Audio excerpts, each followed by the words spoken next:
बांग्लादेश से भी बहुत गरीब था कभी चीन, और 40 साल में ही ड्रैगन का हो गया पूरा मेकओवर। ये सुनकर आपको यकीन तो नहीं होगा कि बस कुछ दशक पहले तक चीन की आर्थिक स्थिति बांग्लादेश से भी बदतर थी। प्रति व्यक्ति आय, पर कैपिटा इनकम जाम्बिया और सूडान जैसे देशों के भी बराबर नहीं थी। जनता वहां भूखमरी से लगातार त्रस्त थी। फिर एक ऐसा नेता चीन में आया जिसने पूरे हालात को पलट कर रख दिया। चीन को ऐसे रास्ते पर ले आया जिस पर चलते हुए आज चीन दुनिया की दूसरी सबसे बड़ी अर्थव्यवस्था है। उससे आगे केवल अमेरिका ही इस वक्त पूरी दुनिया में बड़ी अर्थव्यवस्था के तौर पर मौजूद है। चीन सिर्फ 4 दशक पहले तक के दुनिया के सबसे गरीब देशों में गिना जाता था। इनके नागरिकों को पेट भरने के लाले पड़े हुए थे। प्रति व्यक्ति आय इतनी गिरी हुई थी कि दुनिया के बहुत पिछड़े देशों के बराबर भी यहां लोगों की इनकम नहीं थी। 1978 में अगर कोई कहता कि ये मुल्क अगले 40 साल में दुनिया की दूसरी सबसे बड़ी आर्थिक महाशक्ति बन जाएगा, तो शायद लोग हंस पड़ते। एक पूरी तरह से क्लोज कम्युनिस्ट सरकार के कंट्रोल में चलने वाली अर्थव्यवस्था गरीबी, भूखमरी और पिछड़ी तकनीक की जंजीरों में जकड़ी हुई थी। भारत से भी बहुत गरीब देश, बांग्लादेश से भी बदतर हालत वाला ये देश था चीन। और महज 40 साल के अंदर अंदर उसने कुछ ऐसा कायाकल्प किया कि दुनिया की एक बहुत बड़ी ताकत चीन बन गया। फिर एक ऐसा नेता आया था जिसने उस हालात पर गौर किया। देश और देश की किस्मत के नए दरवाजे उसने खोले। एक ऐसा रिस्क उसने लिया जिससे 1 अरब से ज़्यादा लोगों की किस्मत ही चीन में पलट गई। अब चीन की अर्थव्यवस्था का आधार खेती बाड़ी थी तब, और उद्योग धंधे सिर्फ सरकारी हुक्म के ही चलते थे। मौत से तुंग के ग्रेट लीप फॉरवर्ड जैसे प्रयोगों ने तो देश की हालत और ज़्यादा खराब कर दी थी। उस वक्त लाखों लोग अकाल में मारे जा रहे थे। अर्थव्यवस्था लगभग चीन में पूरी तरह से ठप पड़ चुकी थी। यानी दुनिया के सबसे पिछड़े मुल्कों में तब चीन गिना जाता था। गांव-गांव में लोग सिर्फ इतना कमा पाते थे कि जैसे तैसे पेट भर सकें, 2 वक्त की रोटी उन्हें मिल सके, और वो भी बहुत मुश्किल से। दुनिया से कोई खास लेना देना इस मुल्क का चीन का बिल्कुल नहीं था। ना कोई विदेशी कंपनियां वहां आती, ना उनसे कोई हाथ बटाने तैयार था, ना कोई चीन का सामान बाहर से आकर खरीदता। चारों तरफ सिर्फ गरीबी का ही अंबार चीन में दिखाई देता था। घोर निराशा और अंधेरा पूरे चीन में, जिसमें उम्मीद की किरण कहीं नजर नहीं आ रही थी, दूर दूर तक। माओ त्से तुंग और माओ जेडोंग दोनों एक ही व्यक्ति का वैसे नाम है। चीन की करेंसी पर बेशक उसकी फोटो जरूर छपती है, लेकिन चीन की तरक्की किसी दूसरे नेता की देन है। तो अब ये बात अब समझने की जरूरत है कि आखिर वो कौन सा नेता था जिसने चीन की और चीन के लोगों की किस्मत ही बदल दी, और वो भी इतने कम वक्त में। बिल्ली बस चूहा पकड़ पाए।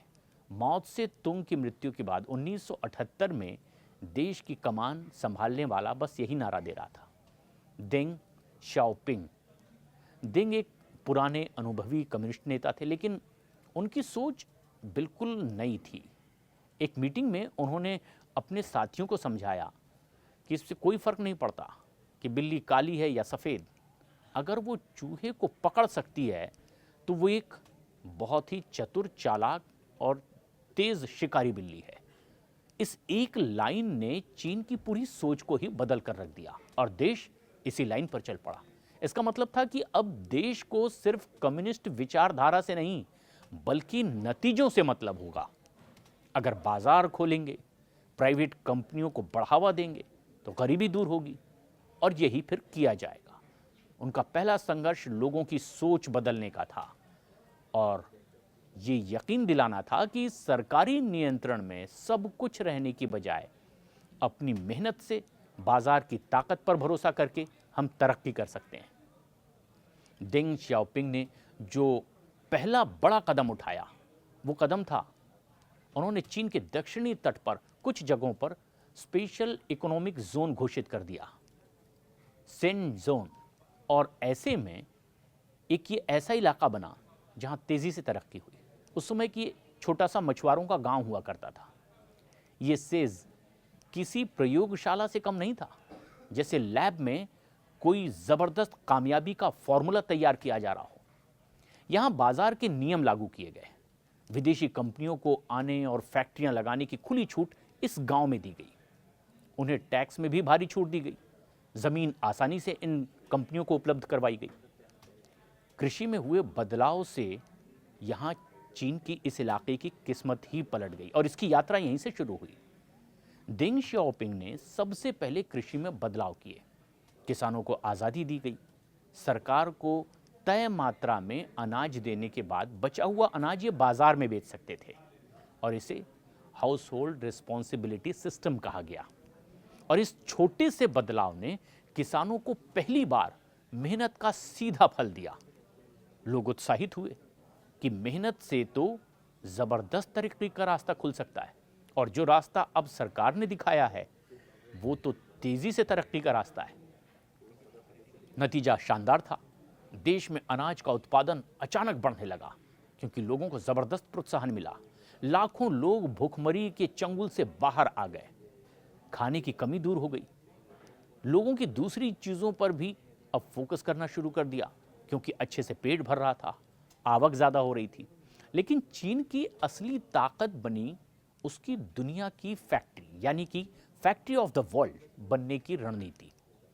यानी यहीं तक चीन की सोच नहीं रुक रही थी। उस वक्त उन्होंने ठाना कि पूरी दुनिया को उत्पादन के लिए चीन में आमंत्रित किया जाए और बस इसी नीति में काफी कुछ खास था। सबसे खास बात ये, चीन की पॉपुलेशन बहुत ज्यादा थी, वहां पर लेबर सस्ता था, आबादी बहुत ज्यादा थी, मजदूरी करने के लिए लोग बहुत ज्यादा थे। विदेशी कंपनियों के लिए ये मैन पावर एक बहुत बड़ा सपोर्ट था। अमेरिका या यूरोप में जो चीज $10 में पड़ती थी, चीन में वही चीज अब $2 में बनने लगी। लेकिन एक और बड़ी चीज, बिजली और जमीन भी इन्होंने दी। सरकार ने सेज में जमीन और बिजली पर बहुत सस्ते में इन्हें उपलब्ध करानी शुरू कर दी। इससे वो विदेश की कंपनियां प्रोत्साहित हुई, तेजी से चीन में पहुंची। लोग तो वहां थे ही मेहनत करने वाले, तो ये उत्पादन तेजी से बढ़ा। और फिर फॉर्मूला आया, सीखो और सुधारो।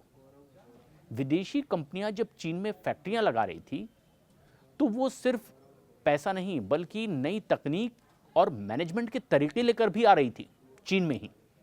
और चीन ने बहुत ही चतुराई से इन तकनीकों को सीख लिया क्योंकि ये विदेशी कंपनियां खुद चीन में आकर के ये प्रोडक्शन कर रही थी और पूरा फोकस चीन के नेतृत्व का था। लोगों को निर्देश था कि बहुत बारीकी से उस काम पर नजर रखें, खुद सीखें और भविष्य का रास्ता बनाएं। और जल्द ही उन्हें और बेहतर बनना शुरू भी कर दिया। और फिर दुनिया में बात होने लगी मेड इन चाइना, और यह ठप्पा पूरी दुनिया में फेमस हो गया। माल दुनिया तक पहुंचने लगा जिस पर लिखा होता मेड इन चाइना। 90 के दशक में यह दुनिया की फैक्ट्री बन गया। यानी बहुत तेजी से अपने उस फॉर्मूले पर चीन ने काम किया और वो कामयाब भी रहा। शुरुआत में विदेशी निवेश थोड़ा सा धीमा था क्योंकि कुछ भरोसा कंपनियों को वैसे नहीं था। जब तरक्की तेजी से हुई तो कंपनियों को लगा कि ये बहुत फायदेमंद जगह है और 90 के दशक तक काफी ज्यादा फैक्ट्रियां वहां पर लग गई। टेक्सटाइल, खिलौने, जूते, चप्पल से लेकर धीरे धीरे इलेक्ट्रॉनिक्स और हाईटेक उत्पादों तक सब कुछ चीन में ही बनने लगा। यानी दुनिया के कोने कोने में जो प्रोडक्ट तैयार होते थे, अब शायद ही कोई प्रोडक्ट था जो चीन में नहीं बन रहा था, और वो भी दुनिया के इस बाजार में सबसे सस्ता। 2001 में चीन वर्ल्ड ट्रेड ऑर्गेनाइजेशन WTO का सदस्य बन गया। इससे उसे पूरी दुनिया के लिए व्यापार का दरवाजा भी खुला और इसके बाद तो जैसे उसकी ग्रोथ को पंख लग गए। पूरी दुनिया को पीछे छोड़कर चीन तेजी से आगे बढ़ने लगा। आगे ही नहीं बल्कि आसमान छूने लगा। दुनिया भर के बड़े ब्रांड्स अपनी सप्लाई चेन को चीन लेकर आ गए। वहाँ की सरकार ने सड़कें, बंदरगाह, पोर्ट्स, बिजली और रेलवे पर करोड़ों अरबों रुपए का निवेश किया, क्योंकि ये एक इंफ्रास्ट्रक्चर था जो इस तरक्की के रास्ते को और तेजी से आगे बढ़ाता। तो बेहतरीन इंफ्रास्ट्रक्चर, सस्ता श्रम और बहुत फटाफट होने वाले सरकारी फैसले, इन सब का कॉकटेल ऐसा था जिसने देश को उस ऊंचाई पर पहुंचा दिया जिसकी कल्पना पूरी दुनिया कभी नहीं कर सकती। और ऐसे में अब पूरी दुनिया को चीन को टक्कर देना असंभव हो गया। इस दौरान लाखों लोग गांवों से शहरों की ओर चलने लगे। चीन में ऐसा शहरीकरण यानी अर्बनाइजेशन हुआ कि उससे पहले यहां कभी नहीं देखा गया था। ऐसा जैसे चमत्कार हो रहा हो पूरे चीन में। पूरे देश का कायाकल्प हो रहा था। छोटे छोटे गांव जो कभी भूखमरी की चपेट में थे, देखते ही देखते अमन और चैन वहां पर आ गया। शहर तेजी से विकसित होने लगे, मानो किसी जादुई नगरी को लोग देख रहे हों। शहरों में बड़े बड़े प्रोजेक्ट बने, रियल एस्टेट बाजार आसमान छूने लगा। लेकिन इस तेज रफ्तार के साथ कई मुश्किलें भी चीन में आई। पर्यावरण का बहुत भारी नुकसान हुआ, जैसा अमूमन होता है। अमीर और गरीब के बीच की खाई बढ़ने लगी, क्योंकि दुनिया में ये भी कहावत है कि अगर इसी तरह से छूट मिलती रही तो अमीर और अमीर होता है, गरीब और गरीब होता चला जाता है। कई बार विदेशी निवेशकों को सरकार के कड़े नियमों से भी जूझना पड़ा। वक्त पर नियम कुछ बदलते भी चले गए थे, लेकिन 1 अरब लोगों को गरीबी से बाहर निकालने का जो संकल्प देंग शियाओपिंग ने लिया था, उसमें रुकावटों की फिक्र वो नहीं कर रहे थे और लगातार तेजी से आगे बढ़ रहे थे, क्योंकि कामयाबी तो उनके कदम चूम रही थी। पूरा देश तरक्की कर रहा था और अब आज चीन दुनिया की दूसरी सबसे बड़ी अर्थव्यवस्था बन चुका है, जिसका विश्व अर्थव्यवस्था में लगभग 18% का योगदान है। यानी पूरी दुनिया की जो अर्थव्यवस्था है उसमें अकेले चीन का योगदान 18% का है। शेंजिंग जैसा गांव आज तकनीक का एक चमकता हुआ महासागर दिखाई दे रहा है, जो दुनिया के सिलिकॉन वैली को भी टक्कर देने के लिए तैयार है। चीन अब सिर्फ दुनिया की फैक्ट्री नहीं, बल्कि इनोवेशन और तकनीक का भी पावर हाउस बन चुका है। हुवावे, अलीबाबा, टेंसेंट जैसी ऐसी कई बड़ी कंपनियां हैं, अमेरिका की दिग्गज कंपनियों से अब ये मुकाबला कर रही है। और वो अब सिर्फ टक्कर ही नहीं दे रही, बल्कि खुद नई चीज़ें ईजाद भी कर रही है और दुनिया को अब नया प्रोडक्ट दे रही है, जिसकी कल्पना दुनिया के किसी कोने में नहीं हो रही थी। उनका फोकस अब मेड इन चाइना से बदल करके इन्वेस्ट इन चाइना पर आ गया है। और ये है वो फॉर्मूला जिसने महज 40 साल के भीतर एक गरीब, पिछड़े और भूखमरे देश को दुनिया की बड़ी से बड़ी ताकतों के आगे ला खड़ा किया है।